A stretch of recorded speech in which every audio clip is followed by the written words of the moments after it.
एक बाह्य बिंदु P से सेंटर O और रेडियस 8 और 5 सेंटीमीटर वाले दो संकेंद्रित वृत्तों पर PA और PB स्पर्श रेखा खींची गई। बड़े सर्कल पर स्पर्श रेखा की लंबाई 15, छोटे वृत्त पर स्पर्श रेखा की लंबाई ज्ञात कीजिए। ये सवाल सीबीएसई बोर्ड के पेपर का पूछा हुआ बहुत पुराना क्वेश्चन, ऐसे ही सवाल एसएससी में आते हैं।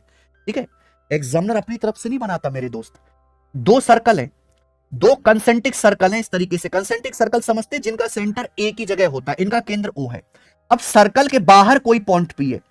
अब जब सवाल ये कह रहा है कि सर्कल के बाहर पॉइंट पी से पी और पी भी खींचेंगे बड़े सर्कल की स्पर्श रेखा, यानी कि पी ए बड़े सर्कल की स्पर्श रेखा है, छोटे वृत्त पर स्पर्श रेखा पी बी है। ऐसे सवाल है बच्चे। बड़े सर्कल की टेंजेंट पी ए है, छोटे सर्कल की टेंजेंट पी बी है। दोनों सर्कल की रेडियस 8 और 5 दी है, दोनों सर्कल की रेडियस। तो सेंटर से मैंने पॉइंट पी को मिला दिया।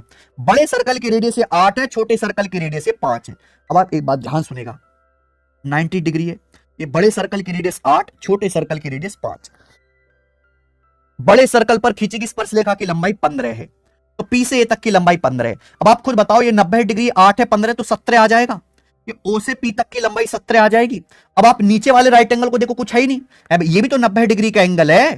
टेंजेंट रेडियस के बीच में 90 डिग्री कौन बनता है? 90 डिग्री के सामने 17 है, इसकी रेडियस 5 है, तो जो टेंजेंट पी भी है इसकी लंबाई क्या आएगी? √17 का स्क्वायर माइनस 5 का स्क्वायर। ठीक है भाई, यानी कि 289 माइनस 25, यानी कि √264 आ गया, बात खत्म। टेंजेंट पीबी की लंबाई तो कुछ नहीं है, टेंजेंट रेडियस के बीच में 90 डिग्री का कोण बनता है, पाइथागोरस थ्योरम लगानी है, 264 का अंडर रूट।